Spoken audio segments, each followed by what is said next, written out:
Most AI conversations start in the wrong place. We literally hear this every single day. They start with tools. They ask which platform, which model, which feature set. And that feels productive because it's concrete. You can compare things, you can demo them, you can make a list. But what we keep seeing is that the real tension shows up after that tool is chosen. Because the decision was never about the tool, it was about leadership. Welcome to episode 117 of Instant Expertise Marketing. I'm Yvette Brown, co-founder of X-Promos. I became an entrepreneur at 23 when I started a promotions agency with my then 29-year-old business partner, Shari Nomady. Together, we've built campaigns for global brands, and today we're building decision confidence in the age of AI by keeping humans accountable, technology understandable, and outcomes measurable. And I'm Shari Nomady. Yvette and I rarely think alike, but we always come to the same conclusions, and that is true even in the era of AI. But on AI, we are totally aligned. Today, leaders are struggling, dabbling teams are lost, and fluency is how you win. The pressure that leaders are under right now isn't which model should we use, it's what am I actually accountable for here? Because once you approve an AI decision, you're not just approving software, you're approving workflow changes, you're approving risk tolerance, you're approving how work gets reviewed and defended, and those are leadership calls. Those are not technical calls. Very true, Shari. And, we see this pattern over and over. Leaders feel the urgency, so they move into evaluation mode. It's all about the demos, the comparisons, the featured checklists. And none of that is really wrong, but it skips the much harder question. What decision are you really making? Are you deciding on a tool? Or are you deciding how your organization is going to think in this new AI era? And here's what makes it harder. Vendors are overpromising. Every roadmap sounds transformational, and every demo suggests leverage. Every pitch implies you'll be left behind if you hesitate. So leaders are being asked to commit based on potential. And when that potential doesn't materialize immediately, it's not the vendor that has to explain that internally, it's the leader. It's not a software problem. Now it becomes a credibility problem.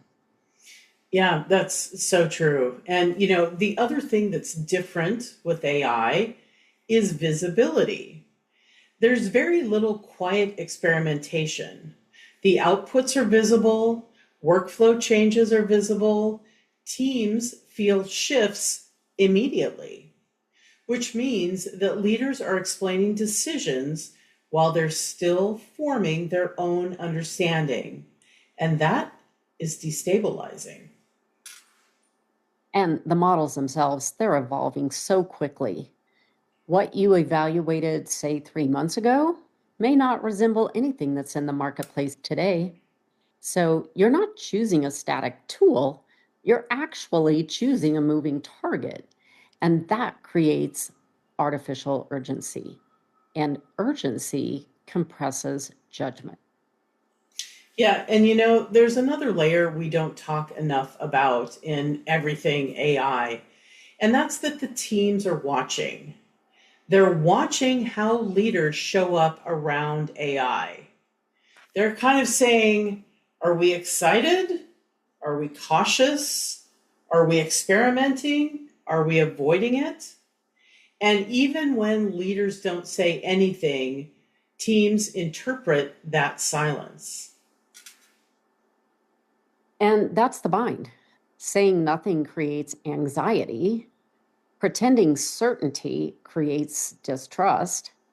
And the honest answer, most of the time, it's we're still forming our thinking, which is uncomfortable when you're expected to be the person with super clarity. Yeah, and when you're under that kind of pressure, that vendor hype, the model velocity, and visible accountability, deciding alone feels efficient, but it's usually making decisions fragile because fragile decisions haven't been stress tested. Fragile decisions don't scale well. They don't hold up under questioning, and they're harder to adapt when conditions shift. Strong AI leadership right now isn't about certainty, it's about surfacing assumptions early. It's inviting perspective before decisions harden. It's testing thinking before it becomes policy. And that is confidence, not performance. Yeah, we see a lot of leaders equating slowing down with losing ground, but rushing without shared context also creates rework, and rework is slow. Better conversations earlier actually increase speed later. Most AI content focuses on capability, very little focuses on judgment. And that's where organizations are getting stuck. Not because they lack the tools, because they lack alignment around the decisions that those tools represent. So, if AI feels heavier than previous tech shifts, it's not because it's more complicated. It's because decisions are more visible. It's because the accountability arrives sooner and leadership has to form in public, which makes this a leadership challenge first and a technical one second. And that's it for today. Thanks for listening and come back for more.